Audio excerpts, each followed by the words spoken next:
नगे च सुरेन्द्रे च कौशिके पाद संस्पृशि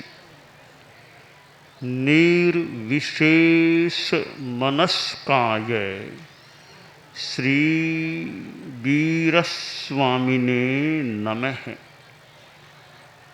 आर्हत वाङ्मय में कहा गया है, सोच्चा जानई कल्याणम सोच्चा जानई पावगम उभयंपि जानई सोच्चा जंग छेयं तंग समायरे।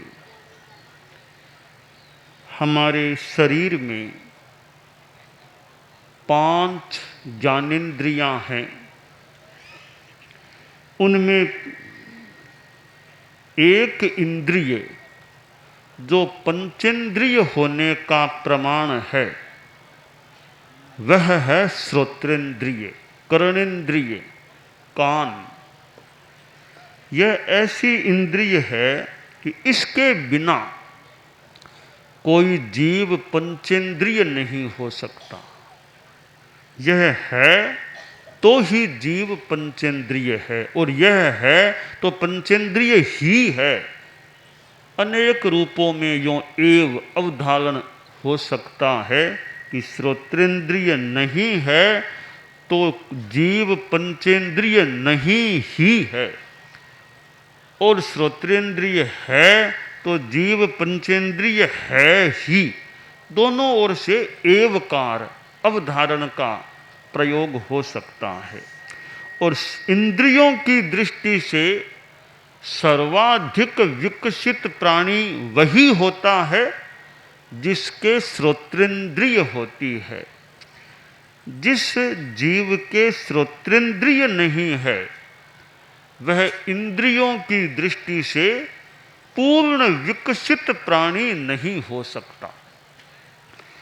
तो यह श्रवणेन्द्रिय, श्रोत्रेंद्रिय जो हमारे सुनने में काम आती है, हमारे जीवन में हम सुनते भी कितना है, और एक सामान्य रूपेण आदमी बोले कम और सुने ज़्यादा।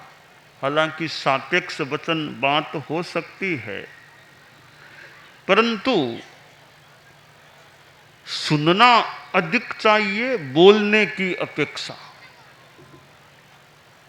और श्रोत्रेंद्रिय ज्ञान प्राप्ति का एक अच्छा साधन है।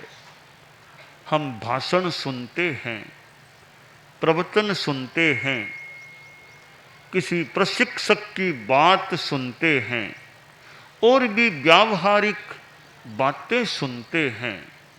तो सुनते सुनते हमें अनेक अनेक विषयों के बारे में जानकारी मिल सकती है। तो यह श्रवणेन्द्रिय, श्रोत्रेंद्रिय ज्ञान प्राप्ति का एक अच्छा साधन है। चक्षुरेंद्रिय भी बहुत अच्छा साधन है ज्ञान प्राप्ति का, और शेष 3 इंद्रियां भी अपने अपने ढंग से ज्ञान प्राप्ति की साधन बनती हैं।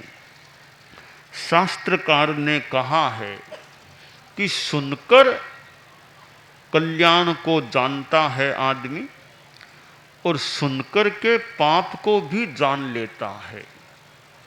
दोनों को, अच्छा और बुरा, इनको आदमी सुनकर जान लेता है।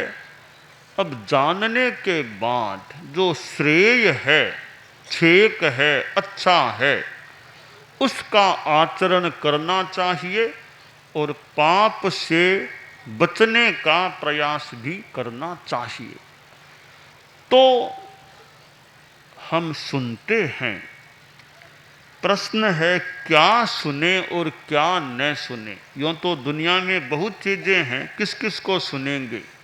तो जो उपयोगी बात हो, दूसरों की फालतू कोई निंदा आलोचना हो रही है, याथार्थ भी कितना है कितना नहीं है हमें उसको सुनने की अपेक्षा भी नहीं लग रही है, तो फालतू बातों को सुनने में हम श्रोत्रेंद्रिय को नियोजित क्यों करें।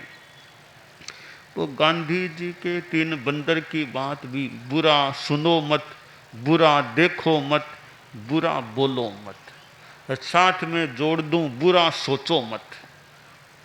तो सुनने में प्रशस्त बात है, उसको सुनने में हम समय लगाएं। जो उपयोगी है, प्रशस्त है, अपेक्षित है। जो अप्रशस्त है, सुनना उपयोगी भी नहीं है, उसको सुनने में हम क्यों समय लगाएं। अच्छा भाषण, अच्छा प्रवचन हो रहा है, हमारे पास समय भी है, तो अच्छा है। सुनने से ज्ञान प्राप्त हो सकता है।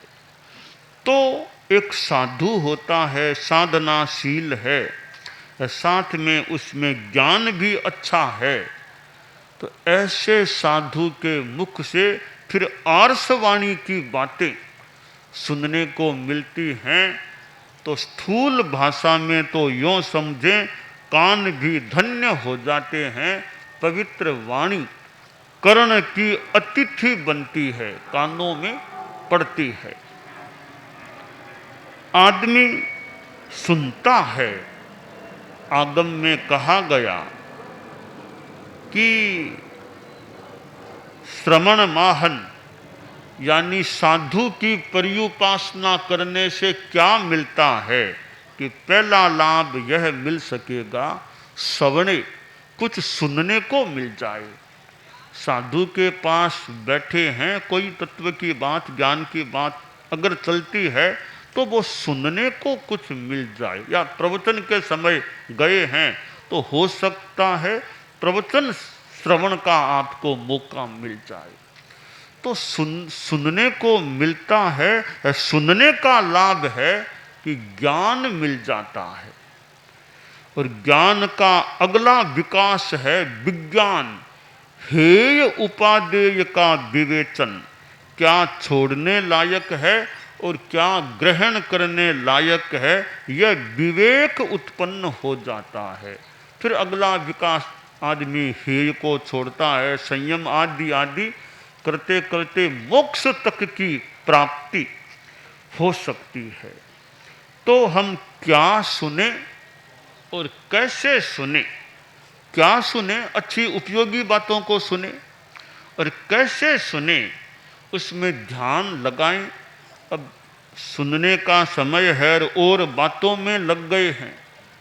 प्रवचन का समय, प्रवचन हो रहा हो, या आदमी आपस में साधारण बातों में लग जाए, तो कोई महत्वपूर्ण चीज हमारे द्वारा ग्रहण करने से वंचित रह जाए, हम उसे ग्रहण न भी कर सकें।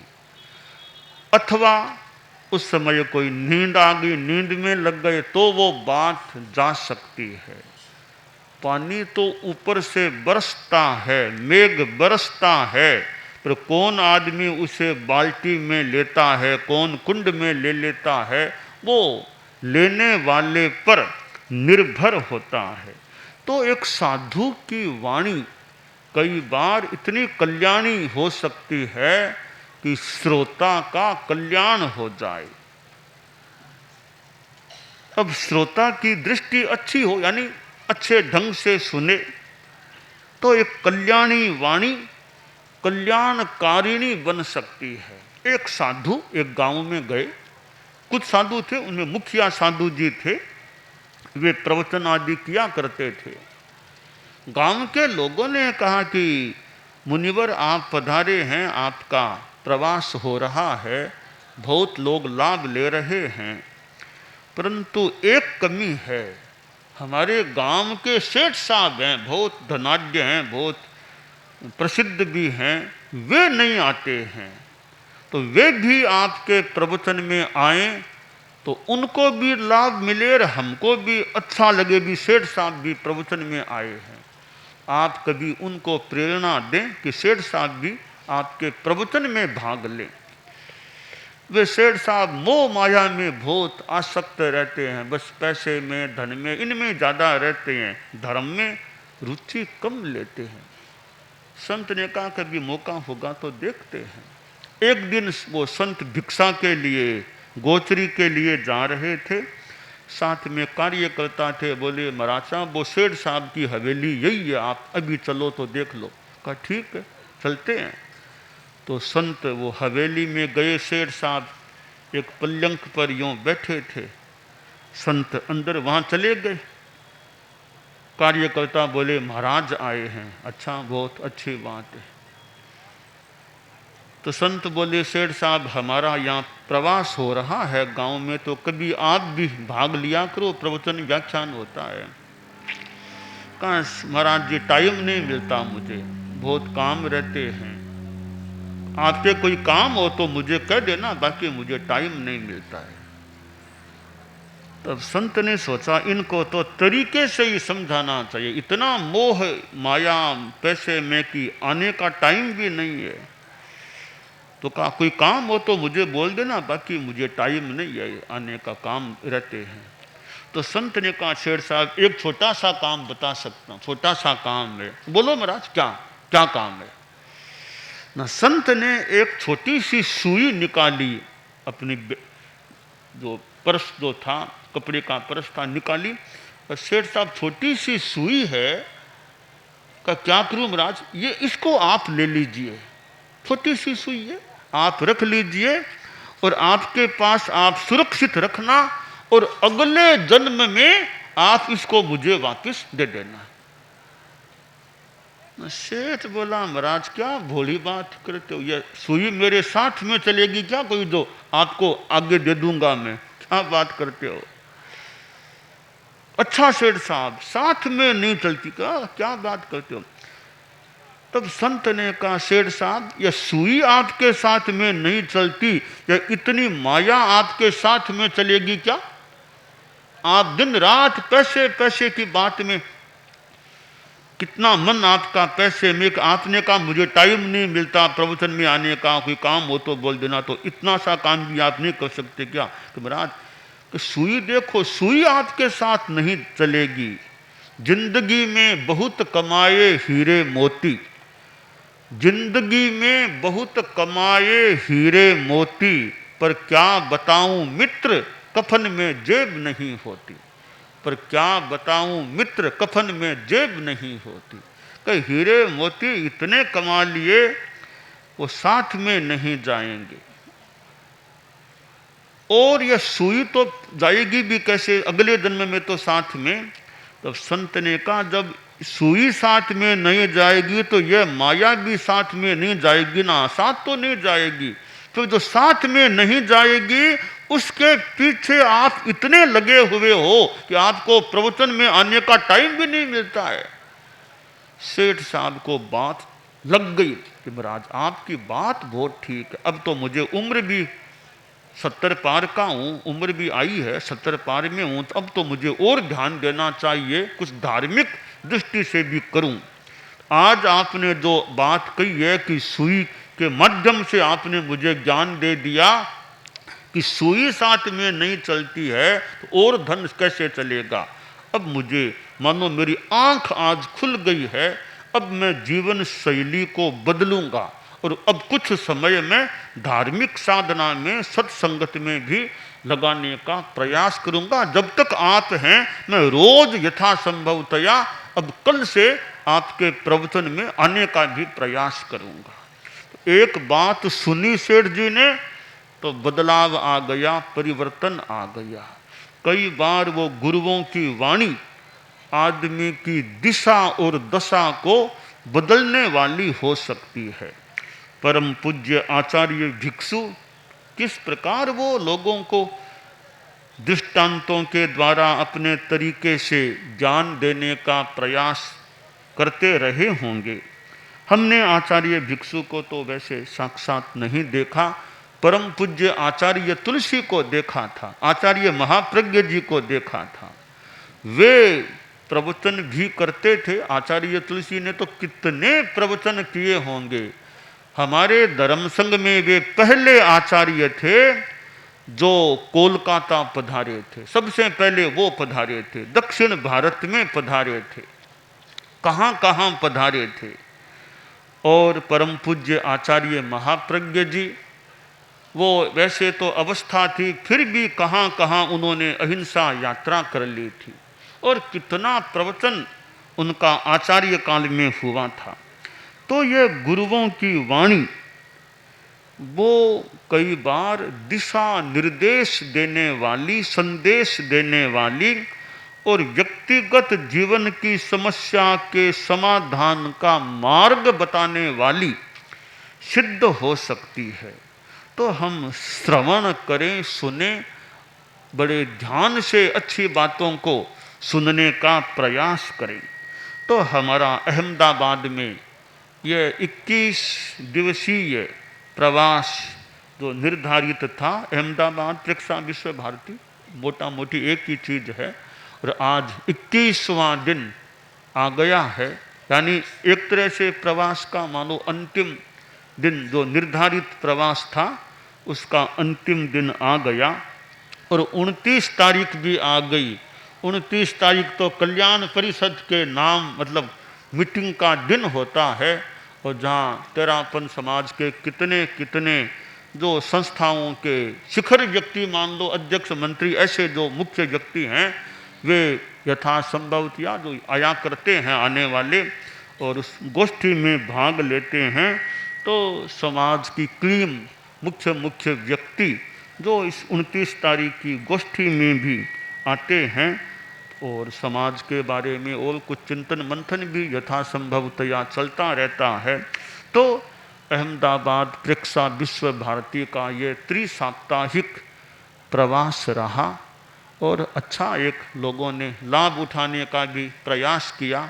और शाही बाग में तो वैसे 11 दिनों का एक लगातार प्रवास हो गया, बाकी उपनगरों वो आदि में प्रेक्षा विश्व भारती में भी प्रवास हो गया। तो परम पूज्य आचार्य महाप्रज्ञ जी अहमदाबाद पधारे थे। उसके बाद में करीब 21 वर्षों बाद अहमदाबाद आना हुआ। आगे सूरत की ओर अब मुख करना है, सूरत की ओर भी आगे बढ़ना है, आगे मुंबई का भी यथासंभवतया पहुंचना निर्धारित है। तो ये गुजरात की धरती, फिर आगे महाराष्ट्र की धरती है। और सूरत में भी परम पूज्य आचार्य महाप्रज्ञ जी पधारे, चतुर्मास किया। गुजरात में लगातार 2 चतुर्मास गुरुदेव महाप्रज्ञ जी ने किए थे। सन 2002 का प्रेक्षा विश्व भारती अहमदाबाद मान ले, और 3 का सूरत में किया था। तो गुरुदेव महाप्रज्ञ जी की यह मानो भूमि है, उनकी विचरण की, प्रवास चतुर्मास की यह भूमि है प्रेक्षा विश्व भारती सूरत। उसी एरिया में 21 वर्षों के लगभग के बाद, 20-21 वर्षों के बाद पुनः मेरा और हमारे साधु साधियों का, हमारा उस समय के कई तो अब साथ रहे ही नहीं होंगे, उस समय जो थे गुरुदेव के साथ में, उनमें कुछ कुछ अब हैं, कुछ कुछ तो अब संभवतः रहे ही नहीं हैं। संत साध्वियाँ, साध्वी प्रमुखा कनक प्रभा जी तो रहे ही नहीं। तो यह गुजरात की यात्रा, फिर आगे महाराष्ट्र मुंबई की यात्रा है। तो जितना कुछ आध्यात्मिक धार्मिक प्रसार प्रचार का कार्य हो सके, जितनी सेवा हो सके, सेवा तो सभी को जिससे जो अच्छी धार्मिक आध्यात्मिक सेवा हो सके, सेवा करने का प्रयास करना चाहिए। तो अहमदाबाद प्रेक्षा विश्व भारती का भी एक अच्छा प्रवास संपन्न होने को मानो जा रहा है। आगे सूरत की ओर अभिमुखता है। सूरत में भी अक्षय तृतीया आदि अनेक कार्यक्रम हैं। तो सब अच्छे कार्यक्रम चले, और जितना मौका मिले सुनने का प्रयास करें, क्योंकि सुनते सुनते कई बार गृहस्थों को भी सुनने, कई बार उनसे भी अच्छी बात मिल सकती है। आदमी को धैर्य से सुनना चाहिए। कोई बात करे तो आदमी कई बार बीच में ही इतना उग्र हो जाता है कि सामने वाले की बात पूरी हुई नहीं, और पहले ही जोर जोर से बात को काटने का प्रयास। आदमी को धैर्य रखना चाहिए। सुनो, शांति से सुनो, धैर्य रखो, धीरज रखो।